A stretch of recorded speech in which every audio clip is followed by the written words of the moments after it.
Olá,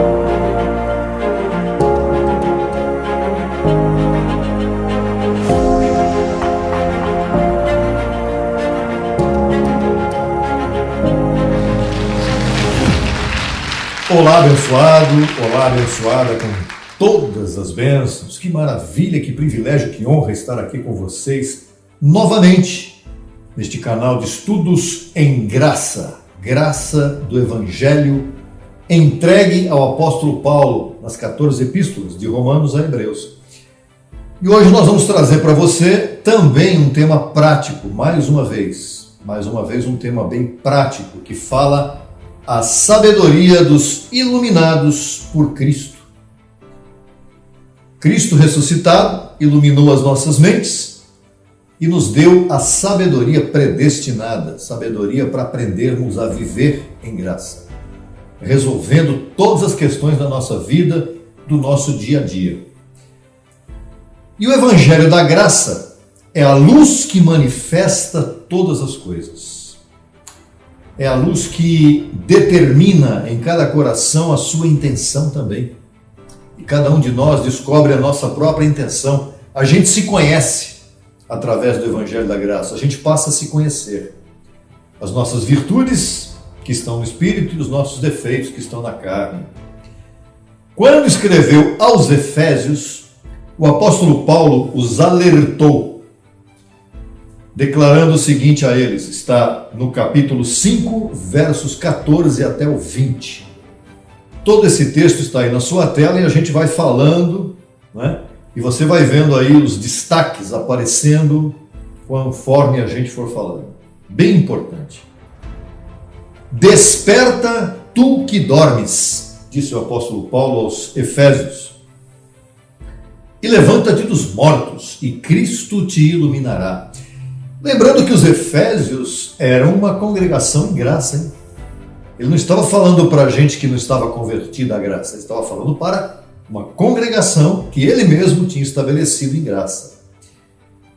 Neste caso, Paulo está comparando o sono com a morte, mas não é um sono repousante, ele não está dizendo que os Efésios estavam num sono repousante, não, eles estavam dormindo. A sua mente estava dormida ou adormecida, apesar de estar iluminada. É um contraste interessante este, né? Nós que conhecemos o Evangelho da Graça, muitas vezes estagnamos. Não podemos estagnar. E aí vem esta exortação, assim como aos Efésios, vem para nós também. O que Paulo quis dizer aqui? Ele quis dizer que mesmo tendo a palavra da graça na mente, ela não estava funcionando. Porque muitas vezes você confunde estar em graça com não preciso fazer mais nada. Eu estou na graça, eu posso fazer tudo o que eu quiser, porque eu já estou salvo mesmo. E não é assim que funciona. Veja que interessante. A graça precisa ser aplicada de forma prática, não é? Teoria em graça não basta. Que diferença faz na nossa vida saber, eu sou abençoado, eu sou perfeito, eu sou predestinado, eu não preciso mais fazer batismos, nem missas, nem santas ceias, nem nada disso. Né? Não preciso mais de imposição de mãos, não preciso mais me arrepender dos meus pecados. Isso é teoria. Na prática, é necessário que a gente aplique a palavra da graça. E os irmãos Efésios, assim como muitos hoje em dia, estão assim também. Eu não estou, eu recebo que não. E é uma família que nós temos. A graça é uma família, não é? É uma família mundial. Então esta palavra é para todos aqueles que estão ouvindo este alerta que o apóstolo Paulo nos deu e que nós estamos agora compartilhando com vocês. Vejam, pois, com diligência, seguindo o texto, vejam, pois, com diligência como andais, não como nécios, senão como sábios. Nécios e sábios. A graça é a fonte da sabedoria predestinada, não é? A função da graça é nos trazer a um cuidado com a vida. A função da graça é exercitar em nossa mente a prática do Evangelho. E nós temos a sabedoria predestinada, nós os eleitos de Deus. E a sua palavra nos ensina a ser zelosos, cuidadosos, olha, tá aí, ó, zelosos, cuidadosos, eliminando a ignorância e a brutalidade da religião em que nós vivíamos. Todos nós viemos de algum tipo de religião ou de filosofia humana. Porém, é importante que nós entendamos que a graça tem que nos trazer um zelo por tudo que nós fazemos em nossa vida. Salomão foi o homem mais sábio do seu tempo, verdade ou não? É verdade, Salomão foi. Mas como terminou Salomão? Ele terminou numa vida desagradável, numa velhice que não foi legal. Por quê? Porque ele abandonou no final da vida tudo aquilo que ele tinha aprendido e acabou se envolvendo com mulheres que tinham ídolos, não é? Começou a adorar os ídolos daquelas mulheres e daquele povo todo. Então, é preciso uma continuidade, é preciso que nós comecemos bem e continuemos bem até o final. E o final qual é? Tudo aquilo que nós temos que passar na nossa vida. Não podemos começar bem e depois deixar o aprendizado de lado e seguirmos de qualquer maneira. Veja o que diz aqui o apóstolo Paulo no próximo texto, na sequência. Aproveitando bem o tempo, porque os dias são maus. Aproveitando bem o tempo, porque os dias são maus. Esta já é uma palavra de sabedoria predestinada do apóstolo Paulo para nós. Viver em sabedoria significa aproveitar, nós somos ensinados através da sabedoria, a aproveitar bem o tempo. Para quê? Para realizar atividades edificantes, construtivas, ocupar a mente com coisas boas, porque os dias que nós estamos vivendo, isso é notório, a gente pode ver o mundo de hoje, onde você e eu estamos vivendo, são dias difíceis. São dias quase impossíveis para quem não tem conteúdo dentro de si. E muito pouca gente tem conteúdo espiritual, tem maturidade espiritual, tem boa informação em suas mentes. As pessoas vivem em desespero, esperando nos homens, nos governos, nas autoridades, uma solução para os seus problemas. E isso não vai acontecer. Não é nas autoridades que está a solução para os problemas da humanidade, não é nos governos. A solução para todas as inquietudes humanas está exatamente no Evangelho da Graça. Mas o mundo está se enchendo cada vez mais de pessoas com problemas psicológicos e neurológicos. Já parou para pensar nisso? As pessoas estão muito em depressão, em angústia, em ansiedade, com doenças psicossomáticas, que quer dizer doenças que vêm pela mente, pelo medo, pelo temor, pela ansiedade, pela depressão, se manifestam no corpo, com manchas, com pontadas, com ataques no coração, com um monte de coisa que acontece nessa vida por conta dessa situação que o mundo está vivendo. As pessoas ficam olhando para o mundo, acabou a pandemia, agora começou a guerra, não é? Acaba a guerra, vem mais uma outra coisa, vem a eleição de um novo presidente, de uma nova administração a nível nacional, e as pessoas começam a ficar em expectativa carnal, e isso incomoda muito, não é? Por isso, nós temos que exercitar a sabedoria dos eleitos de Cristo, a sabedoria dos filhos de Deus, que está imputada em nós, tem que usar isso. Se você é um eleito para reinar em vida, se você entende o Evangelho da Graça, use, faça bom uso do Evangelho da Graça. Não durma, né? Não entre em letargia mental, não, absolutamente, letargia espiritual, já estou aqui, eu vou agora entrar no estado aqui de alfa. Não. Você tem que exercitar. A graça exige exercício. Não é? Exercício da mente, assim como o corpo também se exercita. Por quê? Essa situação mundial que gera pânico, que gera desespero, que gera dificuldades no mundo e na terra, está levando pessoas muitas vezes a viverem isoladas, destruindo famílias, vidas isoladas. As pessoas estão com medo. E isso não pode acontecer. Você é um ser espiritual que não pode viver por medo. Deus não nos deu o espírito de temor, mas sim o espírito de amor, de poder e de domínio próprio. Receba esta palavra abençoada. Assim que é. Vamos continuar esse contexto de Efésios aqui. Veja que interessante. Paulo seguiu dizendo: portanto, não sejais insensatos, senão entendidos de qual seja a vontade do Senhor. Qual é a vontade de Deus para a minha vida? Você já deve saber. Se você está em graça, você já sabe qual é a vontade de Deus para a sua vida. Se os teus olhos estão sendo iluminados, você está entendendo o que eu estou falando para você aqui agora, extraído da palavra, você já sabe qual é a vontade de Deus. Por quê? Porque todas as coisas cooperam para o bem dos que amam a Deus e dos que são chamados segundo o seu propósito.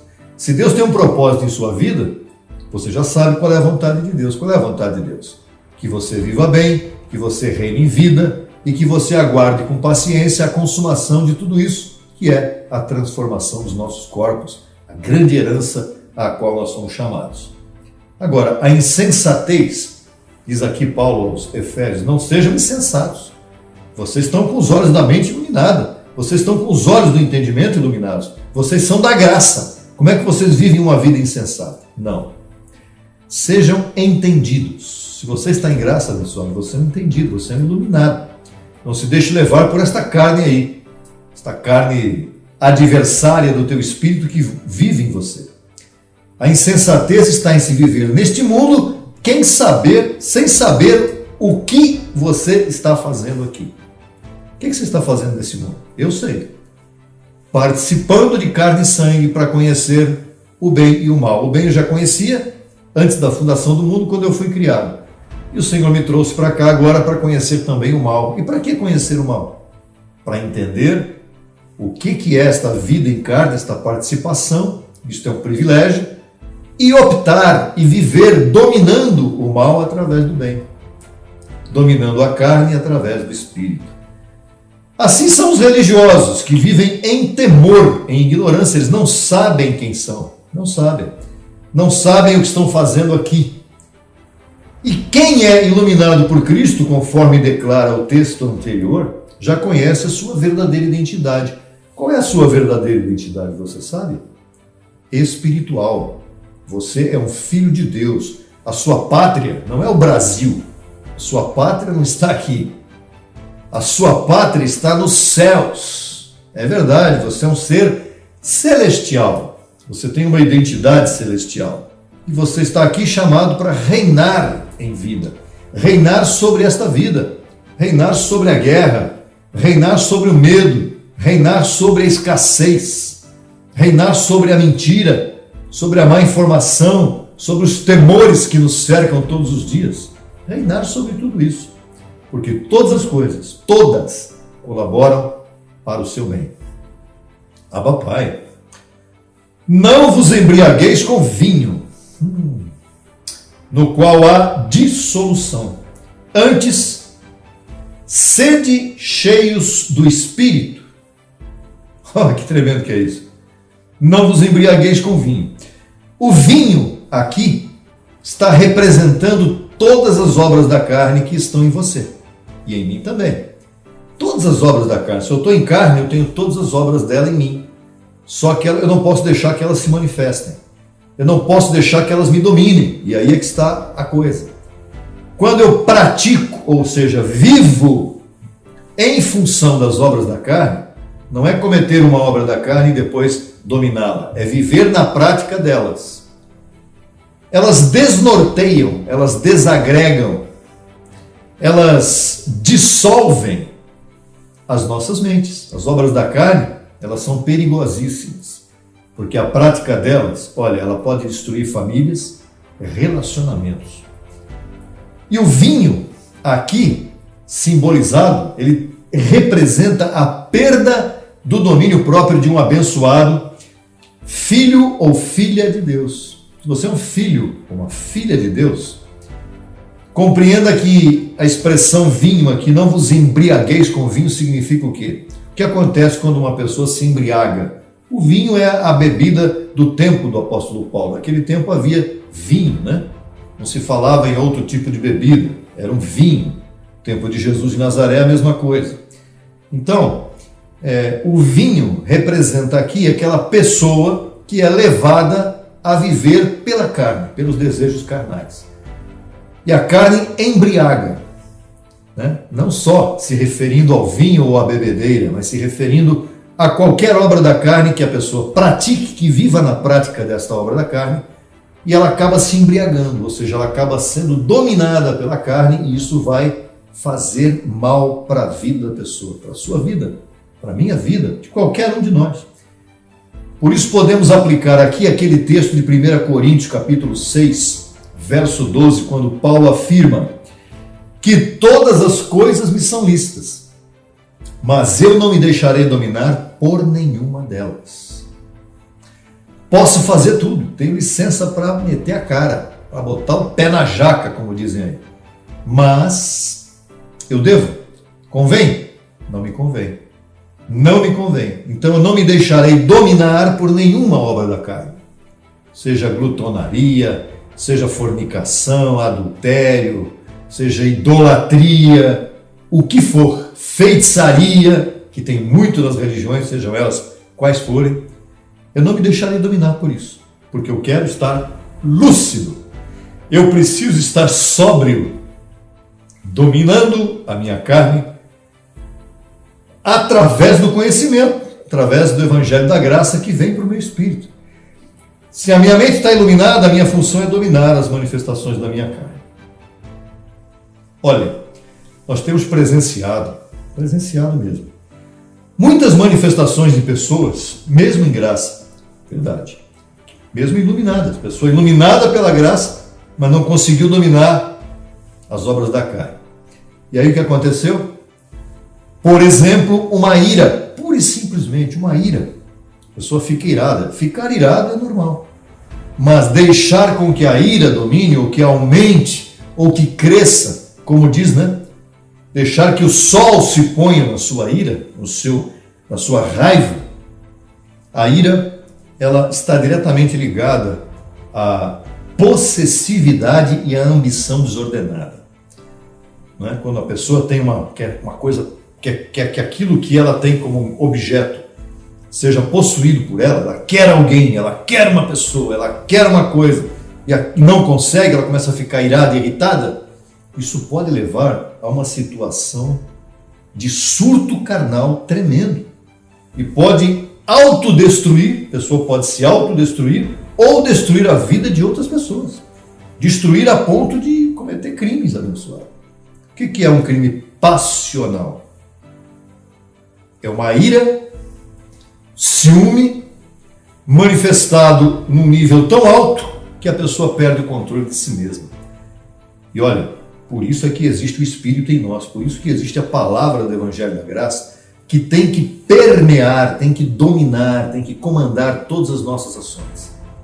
Todas as nossas ações. E nunca permitir que a carne sobressaia, porque aí pode ser perigoso. Continuando. Então, para dominar isso tudo, o que eu devo fazer, você vai perguntar. Não é questão de fazer, é uma questão de estilo de vida. Quando você percebe que a sua carne está querendo se manifestar, tem uma receita aqui. No próprio Evangelho da Graça, dentro desse contexto aqui que eu mencionei para vocês anteriormente. Estamos falando aqui de Efésios, capítulo 5, versos 14 a 20. E vamos aqui agora para a continuação aqui. Falamos de não se embriagar com vinho, e agora vamos entrar aqui no ponto de desfecho. Falando entre vós, quem está iluminado, compartilhe, com salmos, hinos e cânticos espirituais. Dizem que um bom remédio para qualquer situação negativa, desagradável, é cantar, né? Mas não é cantar qualquer coisa. Não é cantar uma música que não leva a nada. Aqui no caso é louvar. Cantando e louvando ao Senhor em vossos corações. Cantar com a mente, trazendo para a boca o que está na mente. Então não vou cantar coisas do sistema religioso, vou cantar coisas da graça. Vou cantar confissões da graça. Vou louvar o Senhor dizendo, Senhor, Glória ao teu nome, porque tu és Deus, porque eu te amo, porque eu estou agradecido a ti. Uma ótima maneira de anular a carne. Louvar, ativar o Espírito que está em você, o Espírito de Deus que está em ti. Se você é um filho de Deus, você tem o Espírito de Deus em você. Eu não tenho que chamar o Espírito, não. Ele está em você, só que está desativado. Precisa ativar ali o chip que está em você. Precisa ativar com a palavra da graça, com a confissão.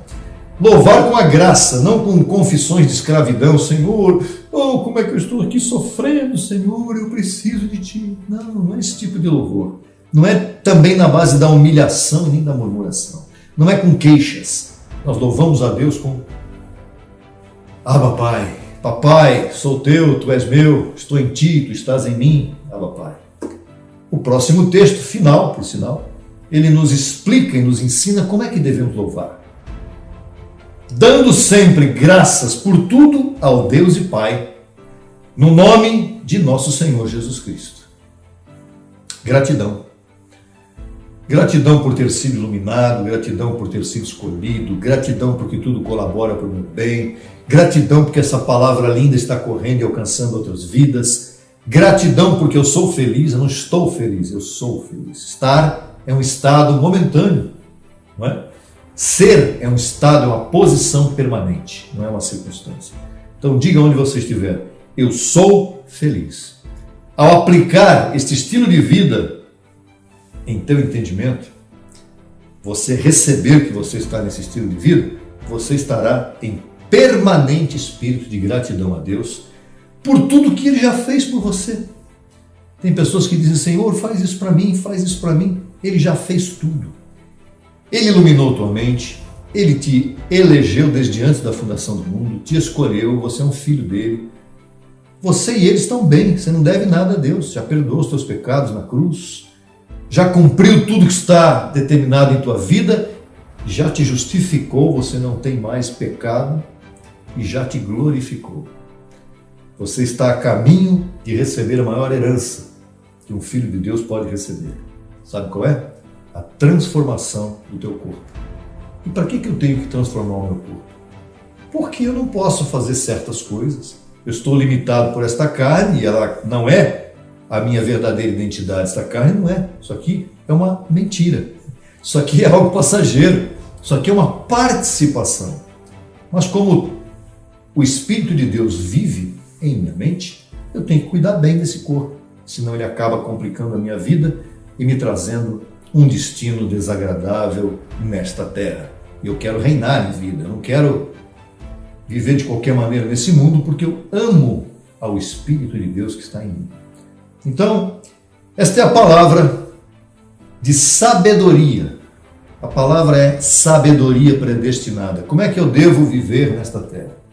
Se eu estou com a mente de Cristo, se eu estou iluminado por Cristo, eu vou aplicar a sabedoria. Sabedoria não significa conhecimento aprendido em uma faculdade, uma escola. Sabedoria é algo que Deus te deu, imputou em você esse entendimento, e você hoje deve viver nesse entendimento, exercitar, aplicar, deve fazer com que ele seja o dia a dia da sua vida, viver com essa sabedoria, resolvendo todas as situações que porventura estiverem diante de você. As mais difíceis que forem, não importa, desde as mais simples até as mais complicadas, entre aspas, não é? Você deve exercitar e permitir que esse crescimento, essa maturidade chegue até você, porque a graça realmente é para nos levar à maturidade. Esse é o tema desta hora, deste momento importante que estará aí no canal, para você poder aprender a viver. Hoje, neste mundo, a gente precisa aprender a viver. Viver, crescer, amadurecer e desfrutar desta vida que é maravilhosa, é bela. E nem todo mundo pensa assim. Se você conversar com as pessoas aí de fora, sempre tem reclamações, queixas, lamentações, e nós não. Nós estamos aqui de cabeça erguida, felizes, reinando em vida. E é verdade, isso aqui não é uma armação, não é um teatro. Isso aqui é pura vida. Eu vivo assim. Eu desfruto de cada momento da minha vida e eu tenho que desfrutar. E eu tenho que ser feliz. Você também é feliz. Diga, eu sou feliz. Diga, eu sou de bom ânimo. Diga, tudo está bem na minha vida. Abba, Pai, este é o melhor dia da sua vida, desfrute dele. E muito em breve teremos mais um vídeo aqui no canal para você desfrutar. Vamos crescer, estamos juntos nesse propósito e sigamos em frente. Abençoado e abençoada com todas as bênçãos. Até a próxima oportunidade. Tchau.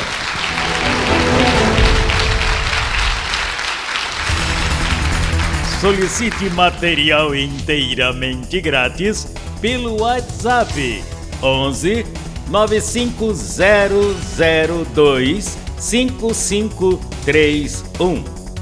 Acesse nossa página no Facebook www.facebook.com/Crescendo em Graca Brasil e no Instagram acesse e siga-nos em www.instagram.com/CEGBrasil_oficial.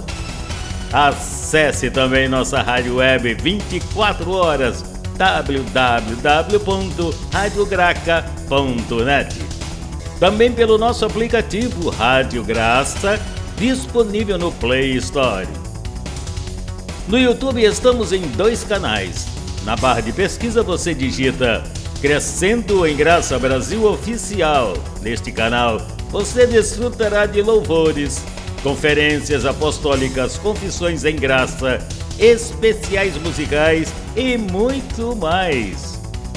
Nosso segundo canal, Crescendo em Graça Brasil Estudos, www.youtube.com/Crescendo em Graca Brasil.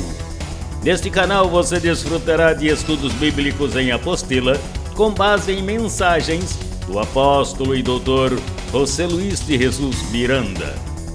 Declaramos os olhos de teu entendimento iluminados com o conhecimento da verdade, abençoados com todas as bênçãos.